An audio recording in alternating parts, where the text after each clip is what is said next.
technology to a social problem, right? To bring people together. It was the psychological insight that people want to share their lives. It's a really remarkable insight when you think about it, right? And that they will be willing to do this on a public platform, right?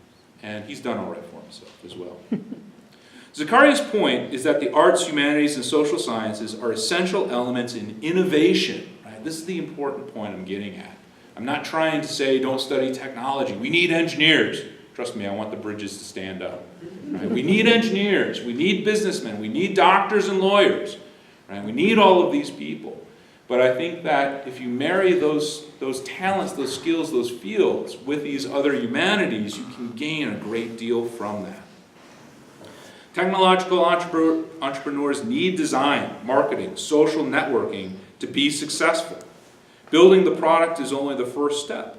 In order to market the product successfully, you must be able to tell stories about it. Right? That's what marketing is. You can make the best product in the world, the best running shoe, the best automobile, but if you can't tell a story about it, very few people are likely to buy it. Right? Very famous when I was in high school, Nike came out. Most successful, well, I don't know this for a fact, I'm exaggerating here. Probably the most successful branding moment in history is the swoosh. Right? At least at the time it was. Maybe it's been surpassed now. But that whole idea of marketing, of branding is really important. Bruce Nussbaum, this guy that Zakaria borrows from on this idea of a creativity economy, is professor of innovation and design at the New School of Design, noted in Business Week in 2005, what was central to corporations, price, quality, and much of the left brain digitized analytical work associated with knowledge is fast being shipped off to lower paid, highly trained Chinese and Indians, as well as Hungarians, Czechs, and Russians. Right? We're outsourcing all of the actual building. Increasingly, the new core competence is creativity, the right brain stuff that smart companies are now harnessing to generate top-line growth. The game is changing.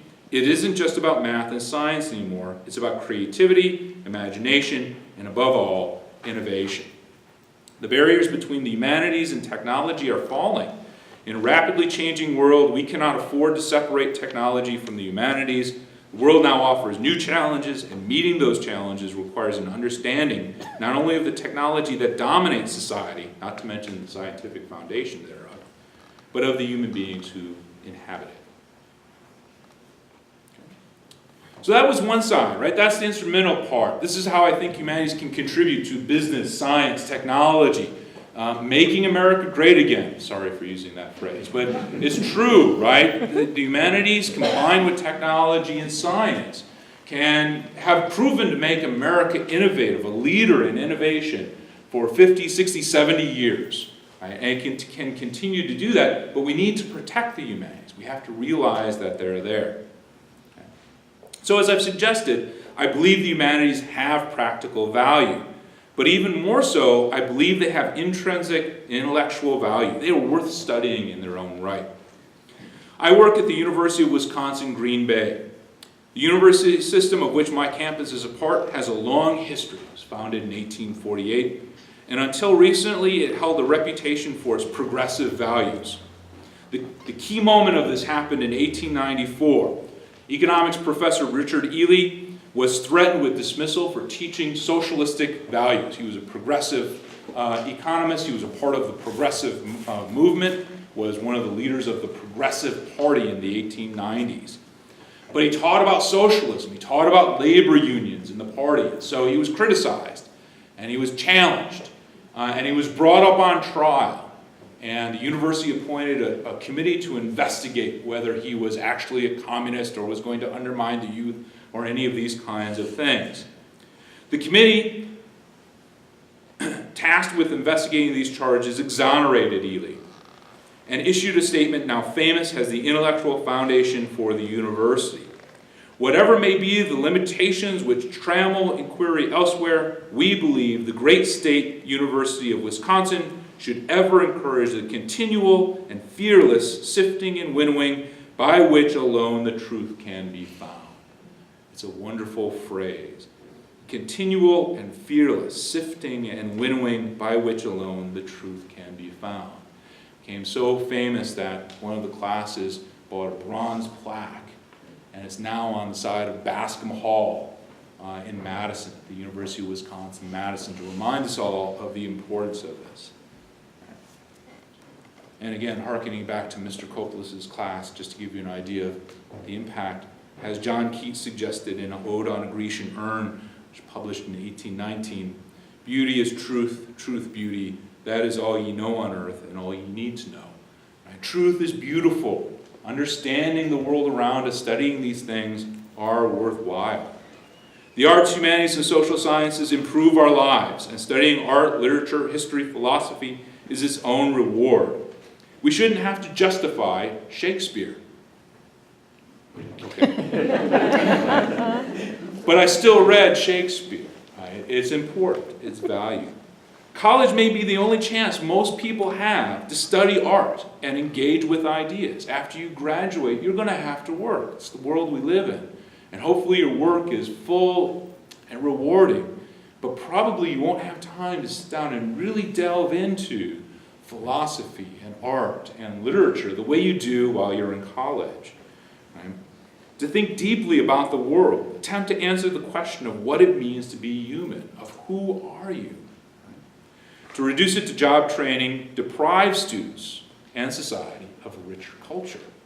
As one Stanford graduate, Alex Romanchuk, in 2011 noted, quote, "I've derived no tangible benefits from my study of comparative literature. Literature is beautiful, and even if it is nothing more, I study literature because of an insatiable desire to expose myself to beauty." Or his fellow graduate Miles Osgood, who noted, "I read, write, and study literature in large part because its more careful language can order this world of chance events into scenes and narratives of heightened form and significance. I'll be looking at the classes that taught me who to be, what to want, and why it matters." And Carmia Cow, "I'm a student of the humanities because I stand by what G.K. Chesterton foresaw as the cult of progress in which misguided societies stumble down a dangerously futuristic road while wearing blinders that exclude a vision for self-knowledge, ethics, history, cultural understanding, and the excavation of the resource-rich mind." Right? So there are students out there who get it, who, I love Romanchuk's response. "I've gotten nothing from comparative literature. It's a complete waste of my time," he basically says.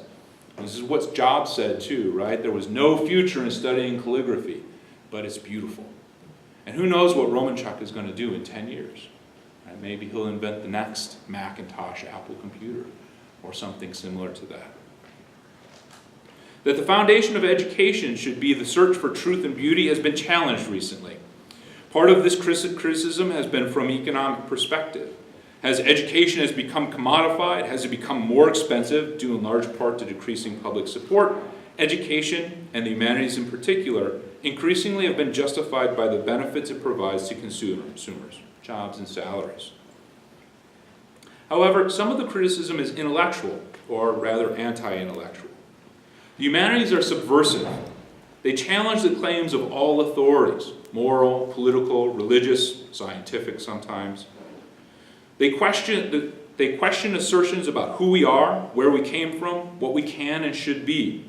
They teach us that each human being is unique and that society is continually changing. In important ways, the humanities are more about questions than they are about answers, and that can be uncomfortable, to say the least. Right? We like certainty. We like to know what's going to happen. We want to know the answer. Well, a lot of people are. I like ambiguity, but then I'm an historian. We only need to look to the news to see the value of knowledge and skills that humanities impart. The need for effective communication, the analysis of human behavior, the understanding of history. The humanities are more important than ever for the maintenance of democratic society. And this is something that the Founding Fathers realized as well.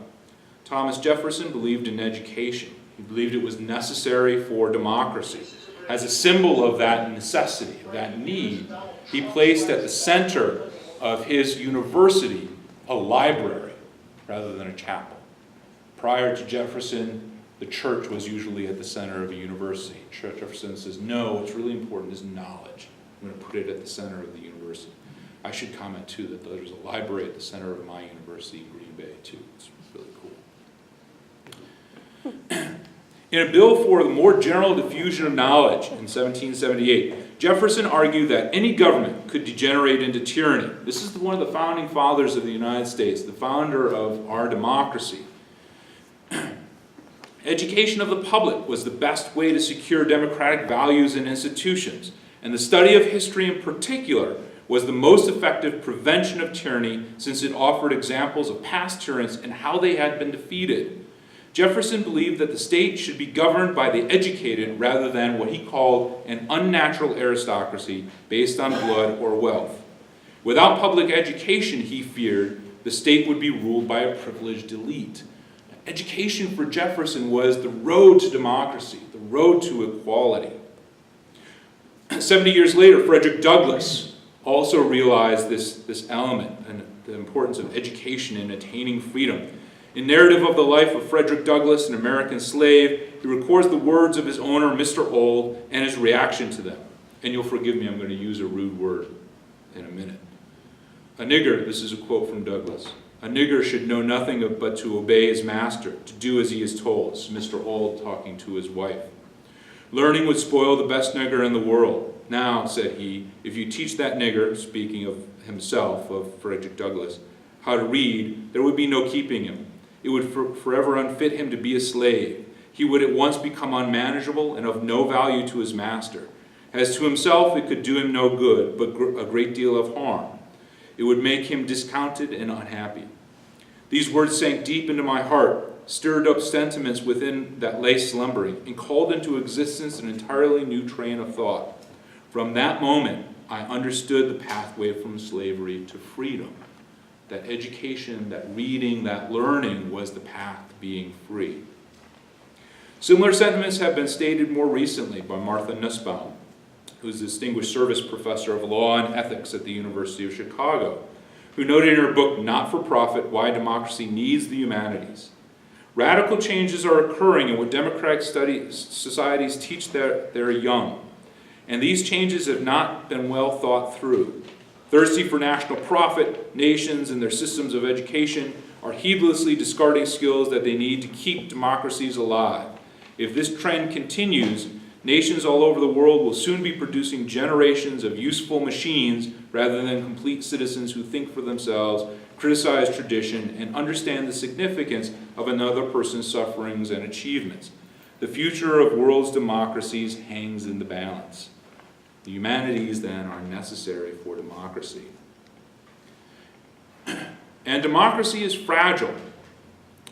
It emerged, of course, in the 18th century among the philosophers, among people like Benjamin Franklin and Thomas Jefferson, Voltaire, and others. But it has also emerged in recent history at specific moments, 1918, 1945, 1989. When authoritarian and totalitarian regimes were overthrown or collapsed. But democracy itself has been undermined and dismantled and destroyed. 1922, 1933, 1948, 1991. History can familiarize and it can warn. History does not repeat itself, but as Mark Twain is supposed to have said, sometimes it rhymes. And we can learn from it how to defend our institutions, our values, and ourselves. I want to talk just a minute about another book. This is a brand new book by Timothy Snyder. Timothy Snyder is a professor of history at Yale University. He teaches the same subject I do, Nazi Germany, Soviet Union, all the horrors of the 20th century. This book is called, very simply, On Tyranny, 20 Lessons from the 20th Century. There are 20 lessons, of course. It's an exploration of how democracy has been undermined in the past and how it might be undermined in the present or the future. Among the lessons he presents is this one, number 10. Believe in truth. To abandon fact is to abandon freedom. If nothing is true, then no one can criticize power because there is no basis upon which to do so. If nothing is true, then all is spectacle. Snyder draws on the history of Nazi Germany, Soviet Union, to demonstrate that lies create fictional counterworlds. The endless repetition of epithets, such as the Jews are our misfortune, or build the wall, flatten language and meaning. prevent full, meaningful thought. Further, we must beware of the embrace of contradictory thought, Orwellian doublethink, the effort to hold two mutually exclusive propositions to be true at the same time. Doing so requires the abandonment of reason, and we must be wary of messianic claims that only one individual can solve a problem. These are all things that Adolf Hitler exploited in his rise to power. Right? He lied, he created contradictions, he claimed that he was the savior for Germany, and it led to catastrophe. Once truth becomes oracular, evidence is irrelevant. Some of you may have seen Snyder. He appeared on The Daily Show with Trevor Noah a couple of weeks ago, in the middle of May. He summarized this point very succinctly. He said, if you destroy facts, you destroy democracy. It's that simple. Without facts, there is no trust. Without trust, there is no law. Without law, there is no democracy. And he gave a formula for the destruction of democracy. He said, first, you lie all the time. Then, second, he said, you blame the lies on your opponents. When somebody challenges you and says that you're lying, you say, nope, you're the one who's lying, I'm telling the truth. At that point, truth becomes fluid. What is the truth? Is he telling the truth? Is he telling the truth? Who can tell? There is no truth. It's impossible to know what is true. And when there's no truth, then there's no resistance. We live in a potentially dangerous time. The Oxford English Dictionary declared last year to be that post-truth was the word of the year. Post-truth, what the hell does that even mean? Sorry, excuse my language. Post-truth, something after truth, right? Post-truth. What it means is that even when somebody is confronted with the truth, with facts, it doesn't matter, right? They just dismiss it. Well, I don't believe you. We live in a world of alternative facts, of fake news, and there is fake news out there. The Russians are actively putting out propaganda and real fake news. None of this is new. Rather, it's exactly what George Orwell described in 1984, doublethink, which he said is to know and not to know, to be conscious of complete truthfulness while telling carefully constructed lies to hold simultaneously two opinions which canceled out. Right? How can you tell what is true?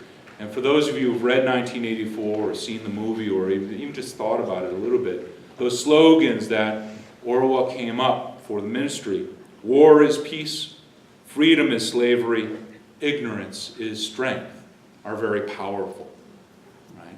And this is exactly what it means. How can war be peace? But if you ever get to the point where you find yourself holding those two contradictory ideas in your mind, right, that's dangerous. That a state of war is actually a state of peace because it becomes the norm. Right? If we get to a point where war is so common that we just accept it, then that's dangerous. Same thing with freedom and slavery. Orwell drew upon real-world examples, Joseph Stalin, Adolf Hitler, and others. But others have been commenting on this very recently. Thomas Friedman in the New York Times just last week wrote a piece entitled, "When Did We the People Go?" Right? Where did it go? And he recounts attending a conference in Canada a couple of weeks ago, and somebody came up to him and asked him, "What are you afraid of, Mr. Friedman? What do you fear?" And his first response was, "I fear the end of truth." I fear the end of truth. Without truth, Friedman said, echoing Snyder, there's no trust.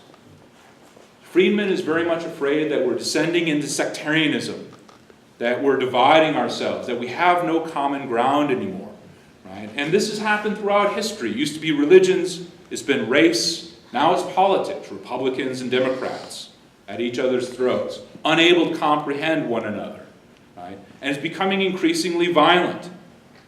Kathy Griffith holds up a fake head of Donald Trump having been cut off. Right? Eric Trump declares that Democrats are not even human beings to me. Jeremy Christian, berating some young women in a train in Portland, Oregon, pulls out a knife and fatally stabs 3 people who try to defend them. James Hodgkinson takes it upon himself to go to Virginia and shoot Republican Congressman. Johnny Depp jokes about assassinating the president. Where have we gotten to where we cannot understand one another, where we joke about killing people, where people actually kill each other because they are so ideologically motivated that they're willing to kill, that other people simply are not human beings. This is the value of the humanities. This is the value of history, of understanding what happened in Nazi Germany, Soviet Union. Is the value of literature, is the importance of reading books like 1984 or Fahrenheit 451. Right? These are valuable lessons that we can learn. Right? As Snyder notes, post-truth is pre-fascism. The problem is that we can subside into a state of living in a lie. Václav Havel, the great leader of the Czech Republic, 30 years after Orwell wrote a great essay called The Power of the Powerless, in which he uses the example of a greengrocer, right, of a person who decides to fall in with the party, that he'll put a sign up in his shop. Workers of the world unite. Greengrocer doesn't believe in that statement, but he puts it up there because he's afraid if he doesn't put it up there, he'll be accused of being a traitor, of not following the party. The sign then is not a symbol of his enthusiasm for the regime, but for his submission to it. When we are willing to simply give in to slogans, workers of the world unite, the Jews are our misfortune, and so forth, we submit. Right? We can't afford to do that. Democracy needs to be defended. We need to stand up for it. Havel wrote, individuals need not believe all of these mystifications, but they must behave as though they did, or they must at least tolerate them in silence or get along well with those who work with them. For this reason, however, they must live within a lie. Right? And so Havel's greengrocer is living a lie, putting up a sign he doesn't believe in, and submitting and going along with the party line. He's living within a lie. They need not accept the lie. It is enough for them to have accepted their life with it and in it. For by this very fact, individuals confirm the system, fulfill the system, make the system, are the system. Resistance is important. Questioning is important. If you don't stand up for your beliefs and challenge, right, then you become part of the system. Václav Havel concluded that essay, if the main pillar of the system is living a lie, then it is not surprising that the fundamental threat to it is living in truth. We must live in truth to defend our democratic values. These then are the kind of lessons that arts, humanities, and social sciences can teach us: the use and abuse of history, the power of rhetoric and language, the importance of ethics. I think I'm starting to run out of time, so let me conclude on an upbeat note, if I can do that after talking about Stalin and Hitler. How many of you have seen the new Wonder Woman movie? No. Excellent. I'm somewhat embarrassed to say that I have not seen it yet, but I'm glad to see that you have all seen it. I've heard it's excellent. Wonder Woman fascinates me. She's a great character, and I'm saying this not just because I grew up watching Linda Carter on television. She was created in 1941, just as the United States was entering into World War II, by William Moulton Marston. Marston had studied psychology and law at Harvard, had taught at American University in Tufts. He was the inventor of the polygraph machine. Very interesting background. He was also a progressive feminist. He'd been inspired by Margaret Sanger when she came to talk at Harvard. I should note, she came to talk at Harvard at a time when women were not allowed to speak at Harvard, and so she had to go to another venue to give her speech. But Marston was very moved by her. And he lived a very unconventional life with his wife, Elizabeth Holloway Marston, and his mistress, Olive Byrne, who happened to be Margaret Sanger's niece. Very complicated relationship. Very ahead of his time. Right? Dismayed with the prevalence of, in his opinion, overly masculine role models in American popular culture, and particularly in comic books. Green Lantern, Superman, Batman, these are all guys who use physical force, gadgets, technology, and so forth to solve problems. Marston proposed a corrective figure who would be, quote, a feminine character with all the strength of Superman, plus all the allure of a good and beautiful woman, unquote, who would use love instead of violence to solve her problems. She was created as the creation of the gods, and particularly the goddesses Aphrodite, the goddess of love and beauty, and the goddess Athena, the goddess of wisdom. So beauty and wisdom were her main attributes. From her origin, Wonder Woman was intended to serve as a role model for both girls and boys, and the evidence suggests that she was equally popular amongst boys as she was amongst girls. A feminist, a proponent of peace, and a seeker of truth. Frankly, Marston once commented, Wonder Woman is psychological propaganda for the new type of woman who should, I believe, rule the world, unquote. So again, the influence of the humanities. In 2008, Gail Simone, one of the best comic book writers, at least of Wonder Woman, summarized her character well. And in this one scene, this is in issue 25 from 2008, Wonder Woman says this: "We have a saying, my people, don't kill if you can wound, don't wound if you can subdue, don't subdue if you can pacify, and don't raise your hand at all until you first extended it." Right? So the idea of peace, right? Always to use force is always the path of the last resort. Always try peace first. But in the context of my talk today, let me suggest another quality that may make Wonder Woman the most important hero for her times: the lasso of truth.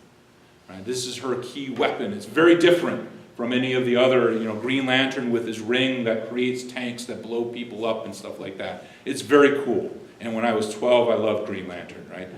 The lasso of truth is very different. It's not a sword. It doesn't punch people, right? It's much more passive. It's subdue. It's used to pacify and subdue. You tie people up with it. But the key, and remember Marston's background as the inventor of the polygraph, the key is that anyone tied up in the lasso of truth must tell the truth. Right? Here's the key. We need the truth in this day and age. Right? With the truth, maybe we can solve some of the problems. The mythical embodiment of Marston's own efforts to uncover the truth in his work on the polygraph test, Wonder Woman's lasso became a symbol for all her attributes, of the power imbued in her by both Aphrodite and Athena, of love and of wisdom. It was her principal weapon in the fight against crime and injustice. The goddess of truth, Wonder Woman may also be the hope for civilization. Thank you very much.